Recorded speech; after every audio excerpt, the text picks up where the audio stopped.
थाना के लोग हैं वो लोग ही इस गाड़ी को पकड़े थे। तो मेरे को तो दूरभाष पे सूचना अनुमंडल पदाधिकारी द्वारा दी गई थी। तो उसके उपरांत हम जांच किए तो सैंपल का जांच करके फिर जो रिपोर्ट बना के दिए अनुमंडल पदाधिकारी को, उनका आदेश हुआ तो उसके बाद हम कालाबाजारी। प्रथम दृष्टया उस ट्रक पर दो तरह के नंबर प्लेट लगे हुए थे। एक नंबर प्लेट बिहार का था, दूसरा नंबर प्लेट झारखंड का था और इस आधार पे उसे डिटेन किया था। जो है ना बेसिकली ये पीडीएस शॉप से जो भी अनाज जा रहा है लाभुक को जा रहा है। अब लाभुक कहीं भी सेल आउट कर दे रहा है तो मेरे को तो वही लग रहा है कि उनके द्वारा जो सेल आउट की जा रही है वही कलेक्ट करके ये लोग माफिया जो भी कहिए वो लोग कुछ इस तरह की लापरवाही या ये जो कालाबाजारी कहिए वो कर रहे हैं। नमस्कार, आप देख रहे हैं न्यूज़ नेशन और मैं हूं सुमित आपके साथ। 13 तारीख को रात में 9 बजे मलयपुर थाना की जो पुलिस है उसे एक संदिग्ध ट्रक दिखती है जिसमें लगभग 600 से ज़्यादा बोरे चावल लदे हुए थे। ट्रक का जो नंबर है वो भी अजीब तरीके से था। जो आगे का जो नंबर प्लेट है वो JH के नंबर से था, मतलब झारखंड का नंबर था। और अगर पीछे को देखा जाए तो वो बिहार की गाड़ी बताई जा रही थी, जिसको लेकर पुलिस को जो संदिग्ध ट्रक लगा, जिसके बाद इसकी जाँच की गई तो इसमें PDS के चावल, मैं बता रहा हूँ PDS के जो चावल हैं वो लदे हुए थे और जिसकी कीमत लगभग 10 लाख रुपये बताई जा रही है। जो प्रखंड आपूर्ति पदाधिकारी हैं बरहट की, उनसे हमारी बात हुई है। साथ ही जो DSP हैं सतीश सुमन, उनसे भी बात हुई है। उन्होंने इस मामले को लेकर क्या कुछ कहा है, आइए सुनिए। क्या है पूरा मामला, ये पूरी कहानी क्या है? मामला ये कि थाना जो भी थाना के लोग हैं वो लोग ही इस गाड़ी को पकड़े थे। तो मेरे को तो दूरभाष पे सूचना अनुमंडल पदाधिकारी द्वारा दी गई थी।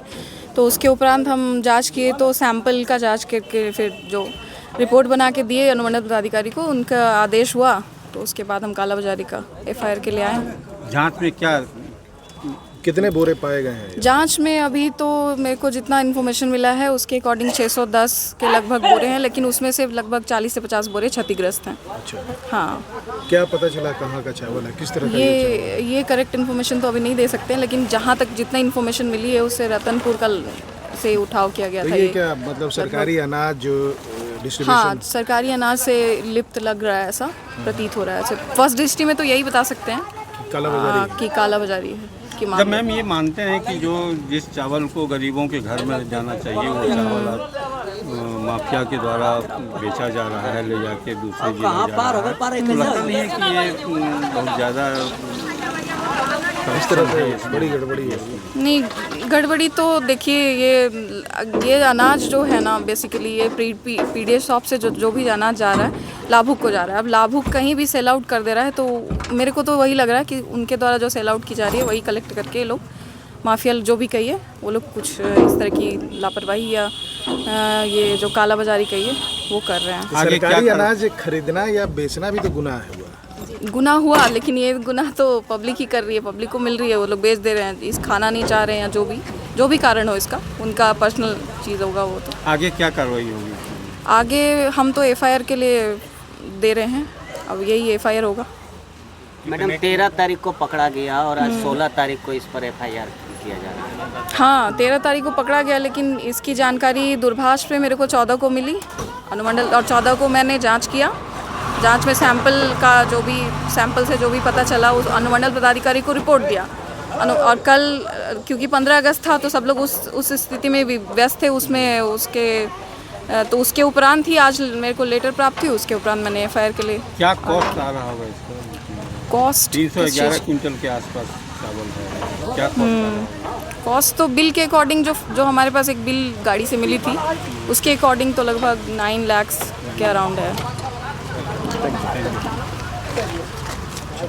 चावल के बोरे पकड़े गए हैं, एक ट्रक पर लदा हुआ था और काफ़ी शातिर अंदाज में उसको ले जाया जा रहा था बेचने के लिए। कालाबाजारी का अनाज पता चल रहा है, क्या बातें हैं सामने? देखिए, जमुई ज़िले के मलयपुर थाना अंतर्गत हम लोगों ने 13 अगस्त 2024 को एक 14 चक्के की ट्रक को डिटेन किया था और प्रथम दृष्टया उस ट्रक पर दो तरह के नंबर प्लेट लगे हुए थे। एक नंबर प्लेट बिहार का था, दूसरा नंबर प्लेट झारखंड का था और इस आधार पे उसे डिटेन किया था। और जब हम लोगों ने ट्रक की जांच की तो उसमें चावल लदा हुआ पाया गया। तत्क्षण जमुई पुलिस द्वारा जिला प्रशासन के संबंधित जो प्राधिकार हैं, विपणन विभाग जो देखते हैं, उनको सूचना दी गई थी चावल की जांच के लिए और उनसे आज प्रतिवेदन प्राप्त हुआ है और हम लोगों ने भारतीय जो न्याय संहिता है उसके अलावा आवश्यक वस्तु अधिनियम है, उन दोनों अधिनियमों के तहत हम लोगों ने प्राथमिकी दर्ज की है और आगे अनुसंधान प्रारंभ किया गया है। कितने मूल्य का चावल सर कालाबाजारी के लिए ले गया? जो अनुमानित मूल्य है वो लगभग 10 लाख रुपया है और 31,000 केजी चावल जो है उस ट्रक पर पाया गया है। 14 चक्के का ट्रक है, बिहार और झारखंड 2 अलग अलग राज्यों के रजिस्ट्रेशन प्लेट लगे हुए थे। सर एक सवाल उठता है कि पुलिस, मलयपुर पुलिस ने उस ट्रक को 13 तारीख को सीज किया, लेकिन FIR आज 16 को हो रहा है, इसके पीछे की वजह जानना चाहिए। देखिए 13 तारीख को जब हम लोगों के द्वारा जो ट्रक जब्त किया गया था तो प्रथम दृष्टया चावल पाए जाने के कारण पुलिस के क्षेत्राधिकार से ये बाहर का मामला था। हम लोगों ने उस चावल की जांच के लिए ज़िले के संबंधित प्राधिकार को सम्यक सूचना दी थी और चूँकि आवश्यक वस्तु अधिनियम जब भी उसके तहत प्राथमिकी दर्ज की जाती है तो उसके पहले जिला प्रशासन में विपणन प्रभाग द्वारा इसकी जांच की जाती है। तो जांच के बाद जो संबंधित आदेश है वो आज मलयपुर थाना को प्राप्त हुआ है और जैसे ही हम लोगों को प्राथमिकी के संबंधित आदेश प्राप्त हुआ है तत्क्षण प्राथमिकी विपणन पदाधिकारी द्वारा दर्ज की गई है और इस पर आगे का अनुसंधान प्रारंभ किया गया है। तो सुना आपने क्या कुछ कह रहे हैं जो बरहट के प्रखंड आपूर्ति पदाधिकारी हैं वो और जमुई के जो DSP हैं सतीश सुमन, उन्होंने सीधा कहा है कि 13 तारीख को मलयपुर जो पुलिस है उसको संदिग्ध अवस्था में एक ट्रक दिखाई देता है, जिसकी जांच करने के बाद उस पर PDS के चावल मिलते हैं, जिसके बाद जो FIR की प्रक्रिया होती है और जिला प्रशासन को सूचना देने की जो प्रक्रिया होती है उन्होंने मलयपुर पुलिस के जो थाना प्रभारी उन्होंने किया है, जिसके बाद आज जो है वो उस मामले को लेकर FIR दर्ज की गई है और जो भी कार्रवाई है वो कार्रवाई जमुई पुलिस और जिला प्रशासन के द्वारा की जाएगी। बने रहिए हमारे साथ, देखते रहिए न्यूज़ 24। धन्यवाद।